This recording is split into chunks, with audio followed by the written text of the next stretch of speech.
स्वागत है आपका योर स्टॉक्स में। मैं हूं आपके साथ तृप्ति उपाध्याय और मेरे साथ है मेरी सहयोगी भावना। यहां पर अगले 1 घंटे हम आपके सवालों को अपने शो में शामिल करते हैं और हमारे मार्केट के दिग्गज एक्सपर्ट आपके सवालों पर सही और सटीक सलाह आपको देते हैं। आपको बताते हैं कब आपको सेल करना है, कब आपको एक्यूमुलेट करना है और कब आपको एग्जिट करना है। तो चलिए स्वागत करते हैं। आज हमारे जो मेहमान हमारे साथ जुड़ेंगे रेलिगेयर ब्रोकिंग के अजित मिश्रा जी। आपका बहुत बहुत स्वागत है इटी नाउ स्वदेश पर। सबसे पहले हम आपको एक बार बता देते हैं कि सवाल पूछने का तरीका क्या रहेगा। तो देखिए, योर स्टॉक्स में आप अपने सवाल बेहद ही आसान तरीके से हम तक पहुंचा सकते हैं। एक नंबर हमारी स्क्रीन पर फ्लैश हो रहा है, उस नंबर पर कॉल करिए, एसएमएस करिए या व्हाट्सएप के जरिए आप अपने सवाल हमें भेजिए। इसके अलावा इस वक्त हम अपने सारे सोशल मीडिया प्लेटफॉर्म्स पर भी लाइव है, तो वहां जाकर भी आप कमेंट सेक्शन में जाकर अपनी क्वेरीज हमें इजीली भेज सकते हैं।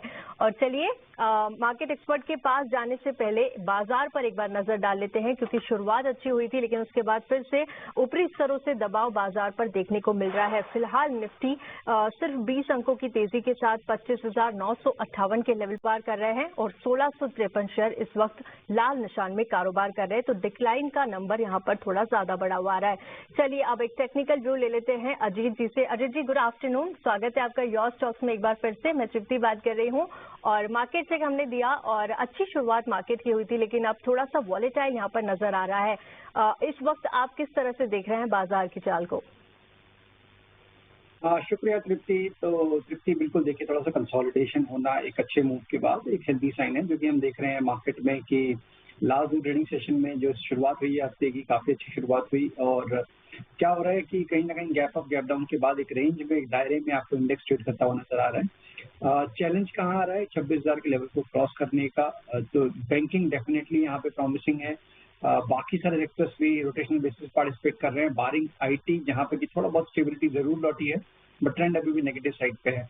तो ये सब देखते हुए मेरे हिसाब से एक हेल्दी कंसोलिडेशन देखने को मिल रहा है। और जब भी आप 26,000 के लेवल को क्रॉस करेंगे तब मार्केट सेट हो जाएगा for the next leg of the up move, जो कि आपको रिकॉर्ड हाई तक लेके जाए। तो मेरे हिसाब से बायो इंडेक्स मार्केट है। कोई भी इंट्राडे में आपको डिप मिलता है या फिर पोजिशनली भी अगर आपको 25,800 से 50 के जोन में, वो एक बाइंग अपॉर्चुनिटी की तरह देखिए। 25,700 के स्टॉप लॉस के साथ 26,000 से लेकर 26,200 तक के पोजीशन टारगेट्स के लिए। बिल्कुल, ये तो राय आपकी निफ्टी पर रही। बैंक निफ्टी पर आपका किस तरीके से नजरिया बन रहा है सर? बिल्कुल देखिए, बैंकिंग इंडेक्स जैसे हमने बताया कि ये लीड कर रहा है और काफी ज्यादा स्ट्रेंथ दिखा रहा है। यहाँ पे भी थोड़ा सा हम पॉज देख रहे हैं after this recent up move. 60,400 से 200 का जो जोन है, ये काफी इंपॉर्टेंट जोन है मेरे हिसाब से। तो यहाँ पे जैसे कि इंट्राडे में आज एक डिप आया था, वो काफी अच्छे लेवल से अगर इनकेस दोबारा से एक डिप देखने को मिलता है तो वहां पे आप डेफिनेटली कंसिडर कर सकते हैं लॉन्ग पोजीशन को। 59,500 ये काफी मेजर सपोर्ट है। बट उससे पहले भी अगर आप कहें तो 59,800 900 का लेवल, इसको भी आप कंसिडर कर सकते हैं एज अ स्टॉप लॉस। और पोजिशनली करीब 61,500 यहाँ तक का पोटेंशियल नजर आ रहा है बैंकिंग इंडेक्स में। तो यहाँ पे भी बायो इंडेक्स की राय होगी। ऑलराइट, तो ये निफ्टी और बैंक निफ्टी पर राय रही। और अब चलिए हमारे जो कॉलर्स हैं वो हमारे साथ जुड़ रहे हैं। अरुण जी हैं कोलकाता से। अरुण जी, अपना सवाल पूछें। मेरा 2 सवाल है। एक सवाल है, हमने 650 आईओसी लिया था 1 साल पहले एट द रेट ऑफ 170। तो I can wait for another 6 months, इसमें क्या करना है? दूसरा स्टॉक है कैस्ट्रॉल, वो हमने लिया था 239 पे, अबाउट 737 स्टॉक। ओके, तो उसमें भी क्या करना है? ठीक है, आप 6 महीने तक होल्ड कर सकते हैं, आप ये कह रहे हैं। आईओसी हम अगर देखें तो आज शेयर में अच्छी खासी तेजी यहाँ पे देखने के लिए मिल रही है। इनको 1730 करोड़ रुपए का ऑर्डर मिला है पेट्रोलियम डेवलपमेंट ओमान की तरफ से, जिसकी वजह से देखिए शेयर में भी काफी मजबूत मोमेंटम देखने के लिए मिल रहा है यहाँ पे। और इसके अलावा कैस्ट्रॉल के आपके पास शेयर है, हालांकि कैस्ट्रॉल में थोड़ी सी कमजोरी देखने के लिए मिल रही है। क्या किया जाए सर? बिल्कुल देखिए भावना, यहाँ पे काफी पेशेंस दिखाए हैं इन्होंने। मीन्स ऑलमोस्ट रिकॉर्ड हाइस के पास बाइंग की, उसके बाद स्टॉक में आपने देखा आईओसी में करीब 100 रुपए तक के लेवल्स भी देखने को मिले और अब दोबारा से आप रिकॉर्ड हाइस के पास आ गए हैं। तो अगर इतना पेशेंस दिखाया है तो डेफिनेटली थोड़ा सा और टाइम मेरे हिसाब से देना चाहिए।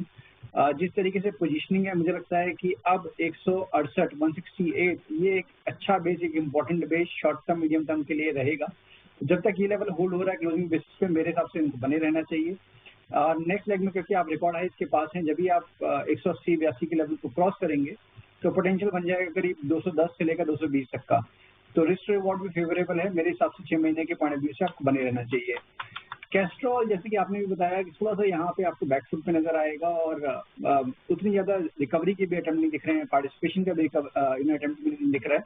तो मेरे हिसाब से यहाँ पे आपको सेल ऑन रिकवरी ये एक अपॉर्चुनिटी देखनी चाहिए कि 195-198 के जोन के बीच में अगर आपको कोई भी रिकवरी दिखती है तो वहाँ पे एक बार आपको रिड्यूस करने की सोचना चाहिए और साथ ही साथ 180 का एक स्टॉप लॉस भी मेंटेन करिए। ठीक है, दोनों ही शेयरों पर आपको सलाह दे दी गई है, कैस्ट्रॉल और आईओसी। आगे बढ़ते हैं और अगले लाइव कॉलर को शामिल करते हैं। इस वक्त हमारे साथ दिनेश जुड़ चुके हैं। दिनेश हाय, गुड आफ्टरनून, सवाल पूछिए अपना। नमस्ते मैम। नमस्ते सर जी।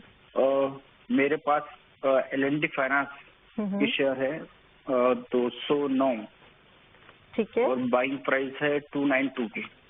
292 का आपका बाइंग प्राइस है और 209 की क्वांटिटी में आपके पास शेयर है। क्या नजरिया रहेगा आपका? ये 2-3 महीने में ज्यादा से ज्यादा शॉर्ट टर्म के लिहाज से, ठीक है। शॉर्ट। हमारे पास अजीत जी हमारे साथ इस वक्त दिनेश बने हुए हैं और L&T फाइनेंस के शेयर्स हैं इनके पास 292 ये बता रहे हैं इनका बाइंग प्राइस है और जो शेयरों की संख्या है 209 है। आज देखिए IT पैक पर भी थोड़ा सा दबाव है और फाइनेंशियल शेयरों में भी आप देख सकते हैं और L&T फाइनेंस करीब करीब 2% की गिरावट के साथ 288 के लेवल पे कारोबार कर रहा है। हालांकि हमने देखा था कि एक महीने में भी यहाँ पर गिरावट आई थी, लेकिन एक खबर के दम पर थोड़ा सा एक शार्प स्पाइक L&T फाइनेंस में देखने को मिला था। ग्लोबल लेवल की भी बात करें तो जिस तरह का अब यहाँ पर AI का डिसरप्शन नजर आ रहा है, क्या लगता है आने वाले दिनों में? एक ओवरऑल व्यू भी आप दीजिएगा, साथ में दिनेश को इन लेवल्स पर क्या करना चाहिए अगले 2 से 3 महीनों में? बिल्कुल, देखिए यहाँ पे financial as a basket overall हमने काफी ज्यादा स्ट्रेंथ देखी है। जैसे हम बता दें कि बैंक के साथ साथ फाइनेंशियल्स में भी आपने बहुत स्ट्रॉन्ग ट्रैक्शन देखा है। इनफैक्ट कुछ एक सेक्टर्स थी जिसमें कहेंगे जहाँ पे की ट्रैक्शन कंटिन्यू रहा है, उनमें से फाइनेंस काउंटर्स रहे हैं। L&T फाइनेंस में भी काफी स्ट्रॉन्ग मोमेंटम दिखाया है। मींस अभी कुछ जनवरी मंथ में ही हम बात करें तो ये आपने 329 के रिकॉर्ड हाइस को रीटेस्ट करने के बाद मार्जिनल रिट्रेसमेंट जो हम देख रहे हैं स्टॉक में होते हुए, कंसोलिडेशन का बेसिकली कौन था, कल अटेम्प्ट हुआ था एक ब्रेकआउट का जो कि फेड आउट हुआ है। मेरे हिसाब से कंसोलिडेशन थोड़ा सा और एक्सटेंड हो सकता है। जैसे इनका नजरिया करीब 2-3 महीने का है। 278 जब तक ये लेवल हो रहा है तो तब तक आपको दिनेश जी कोई भी प्रॉब्लम नहीं है, होल्ड करके रखिए पोजीशन को। तेजी कब आएगी? जब 308-309 के लेवल को ये ब्रेक कर देगा, तब आपको दोबारा से ये स्टॉक अपने रिकॉर्ड हाइस की तरफ जाता हुआ नजर आ सकता है, जो कि करीब 320 से 25 का जोन है। तो अभी के लिए बने रहने की राय होगी 278 के स्टॉप लॉस के साथ।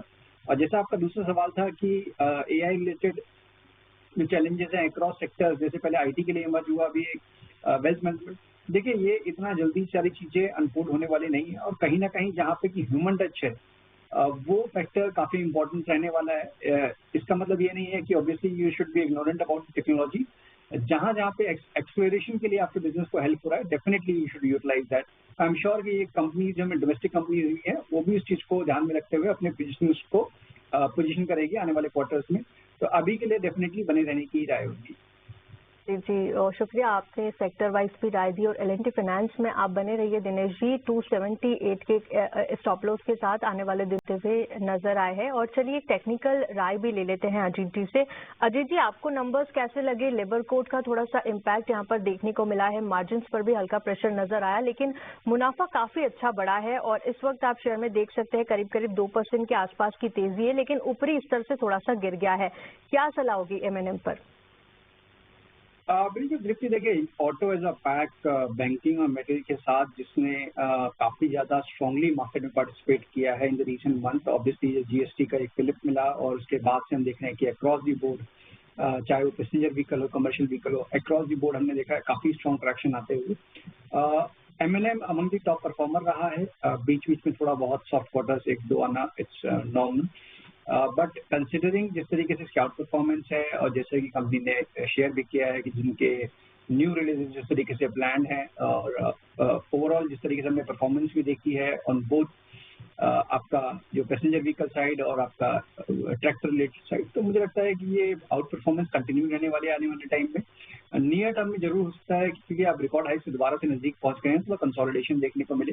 तो जिनका बहुत शॉर्ट टर्म का व्यू है, डेफिनेटली एक बार थोड़ा सा प्रॉफिट बुक कर सकते हैं यहाँ पे, और एक डिप का वेट कर सकते हैं। जैसे 3650 के जोन में एक डिप मिलती है तो वहां पे री एंट्री के लिए कोशिश करें।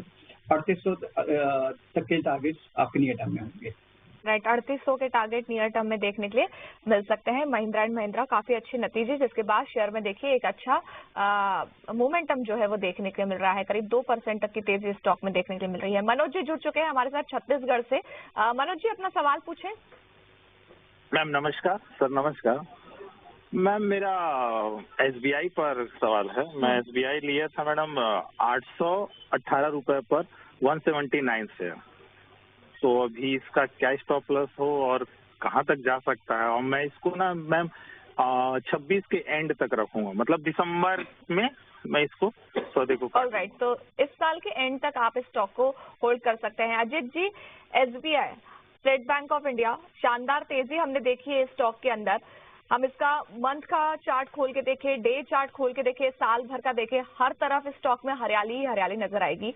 इवन हम देखें तो पिछले 2 से 3 दिनों में ही हमने देखा किस तरीके के नतीजे आए, और नतीजों के बाद ये कंपनी, ये बैंक देश की सबसे बड़ी दूसरी बैंक बन गई है। ऐसे में कहाँ अगला टारगेट देख रहे हैं आप, और ये साल के एंड तक इसको होल्ड कर सकते हैं?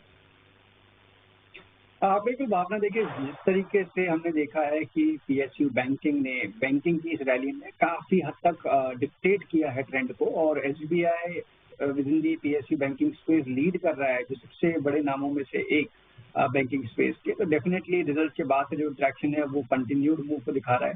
तो मेरी राय मनोज जी को यही होगी कि बने रहिए, और जैसे कि आपने बताया कि अभी कुछ महीने भी और हैं आपके पास, साल के एंड तक आप बेचना चाहते हैं, तो एक ट्रेलिंग वे में आपको मेंटेन करना चाहिए। तो मनोज जी, जैसे कि 1050 का जो जोन है, करीब 100 रुपये नीचे, वो मेरे हिसाब से एक अच्छा, एक इम्पोर्टेंट सपोर्ट बन गया है। तो जब तक वो लेवल होल्ड हो रहा है तब तक आपको कोई टेंशन नहीं है, आपको बने रहना चाहिए। मोमेंटम फेड नहीं होगा, ट्रेंड नेगेट नहीं होगा। ऊपर पे आपको टारगेट नहीं मेंटेन करना चाहिए, बिकॉज आप रिकॉर्ड हाई पे हैं, तो ऊपर का आसमान खुला हुआ है, जहां तक जाना चाहता है स्टॉक जाने दीजिए। हर एक रेगुलर इंटरवल पे जैसे कि अगर कोई एक बड़ी करेक्शन आती है 4-5% की, तब आप डेफिनेटली इसको एक बार रीलुक करिए, अदरवाइज इसको चलते रहने दीजिए। बट यस, जैसे 4-5% बढ़ जाता है तो स्टॉप लॉस को भी ट्रेल करते चलिए। इस तरीके से आप इन पोजीशन को मेंटेन कर सकते हैं। 1050 तक का जो स्टॉप लॉस है SBI पर, उसके अलावा टारगेट ना देखें। लगातार इसमें जो आने वाले वक्त में हरियाली जो है, तेजी देखने के लिए मिल सकती है। ये राय है मनोज जी आपके लिए। तो चलिए देखिए, सवाल और जवाब का सिलसिला आगे भी जारी रहेगा, लेकिन रुकते हैं एक छोटे से ब्रेक के लिए। यहाँ पर लगातार हम आपके सवालों को अपने शो में शामिल कर रहे हैं, तो लगातार अपने आप सवाल आप हमें भेजते रहिए। चलिए, अब YouTube से हमारे पास क्वेरी आई है। जय कटारिया का सवाल है, और इनका जो सवाल है वो सोना BLW पर है। 680 शेयर्स है और 483 इनका बाइंग प्राइस है। सोना BLW आज देखिए यहाँ पर करीब आधे % की तेजी है। 534 के लेवल पे यहाँ पर सोना BLW में कारोबार हो रहा है, और पिछले 1 महीनों में भी करीब 16% से ज्यादा की तेजी यहाँ पर दिखाई है। 6 महीने का चार्ट देखेंगे तो यहाँ पर भी आप देखेंगे 19% से ज्यादा के रिटर्न सोना BLW यहाँ पर दिखाता हुआ नजर आया। अजीत जी, इन्होंने अपना नजरिया हमें नहीं बताया है, लेकिन अच्छी तेजी नजर आ रही है और इनके बाइंग प्राइस से भी ऊपर है इस वक्त शेयर। क्या सलाह होगी जय को सोना BLW के लिए? बिल्कुल, देखिए यहाँ पे जैसे कि हमने देखा है कि ऑटो एंसिलरी काउंटर्स में post US India trade deal की जो डिटेल सामने निकल के आए हैं, उसके बाद से एक अच्छा ट्रैक्शन देखने को मिल रहा है। तो सोना कॉम्स्टर इसमें भी काफी अच्छा ट्रैक्शन देखने को मिला है। स्टॉक ने अपना अभी मेजर एवरेजेस को रिक्लेम किया है। मेरे हिसाब से नेक्स्ट लेग की ये तैयारी कर रहा है, मीन्स 560 के ऊपर अगर ये क्रॉस करेगा तो फिर 600 प्लस तक की ट्रेजेक्टरी इसमें आपको देखने को मिल सकती है। तो मेरे हिसाब से इसमें बने रहना चाहिए। 520 अब एक इमोडेट आपका एक सपोर्ट बेस बन गया है, तो उसी के साथ 520 के एक स्टॉप लॉस के साथ आपको बने रहना है। 560 के ऊपर करीब 600 तक के पोजीशन टारगेट्स के लिए। ऑलराइट, यूट्यूब से एक और कॉलर, माफ कीजिएगा, यूट्यूब से एक और सवाल हमारे पास आया है। रमेश जी हैं गुजरात से, जिन्होंने अपना सवाल भेजा है। यस बैंक पर इन्होंने अपना सवाल भेजा है। 2019 में देखिए इन्होंने खरीदा था, और 35 रुपए पर ये शेयर उन्होंने खरीदा था। 1000 की इनके पास क्वांटिटी है। काफी ज्यादा देखा जाए तो नुकसान इनको होता हुआ नजर आ रहा है और इनका सवाल भी यही है कि बहुत ज्यादा नुकसान हो रहा है, क्या करें, एग्जिट करें या बने रहें, ये सवाल उन्होंने पूछा है। अजीत जी, चार्ट पर नजर डालें, लगातार पिछले 3 से 4 सालों में भी देखिए ये शेयर जो है वो गिरता नजर आ रहा है। इवन 35 रुपए का इनका बाइंग प्राइस है और लास्ट 1 ईयर इवन 3 इयर्स का मैं चार्ट देख पा रही हूँ यहाँ पे। सबसे हाईएस्ट अगर मैं देखूं तो 28 रुपए का दिख रहा है। ऐसे में क्या किया जाए, काफी ज्यादा नुकसान हो रहा है इनको यहाँ पे। बिल्कुल भावना, देखिए आपने बिल्कुल सही ऑब्जर्वेशन दी कि 4-5 साल हो गए, बेस्ट टाइम पे आपने 27-28 का रेट देखा था और नो डाउट कंपनी में काफी हद तक बहुत सारे पॉजिटिव चेंज हुए हैं, मैनेजमेंट चेंज हुए हैं, नए इन्वेस्टर्स आए हैं, बट उसका रिफ्लेक्शन अभी तक कहीं ना कहीं स्टॉक प्राइसेस में नहीं हुआ है। मींस बहुत सबड्यूड परफॉर्मेंस है। तो मेरी राय भी यही होगी कि आपने देखिए बहुत पेशेंस दिखा दिए, अब टाइम है कि ये लॉस को लेकर आप ICICI बैंक या HDFC बैंक, जो फ्रंटलाइन बैंक्स हैं, उनको कंसीडर कर सकते हैं। आप कोटक को भी कंसीडर कर सकते हैं with in the private banking space. PSUs में आप देखना चाहते हैं union bank, bank of Maharashtra, वहां पे भी आप इन्वेस्टमेंट कर सकते हैं। तो यहाँ से एक बार को निकलना वो समझदारी होगी कि अभी भी मुझे कोई मेजर साइन नहीं लग रहे हैं कोई स्ट्रॉन्ग रिवर्सल या रिकवरी के। यहाँ से आप निकल जाइए और भी सारे विकल्प आपको यहाँ पर अजीत जी ने दे दिए हैं PSU बैंक्स या प्राइवेट बैंक्स में, वहाँ पर भी आप जाके अपना इन्वेस्टमेंट डाल सकते हैं। चलिए, इसी के साथ योर स्टॉक के फर्स्ट सेगमेंट को यहीं समाप्त करेंगे। अजीत जी, आपका बहुत बहुत शुक्रिया हमारे साथ जुड़ने के लिए, हमारे दर्शकों को गाइड करने के लिए। शुक्रिया। Thank you. चलिए, वक्त एक छोटे से ब्रेक का। ब्रेक के बाद जल्द लौटेंगे और आपके सवालों को फिर से शो में शामिल करेंगे। कहीं मत जाइएगा, जल्द लौटते हैं।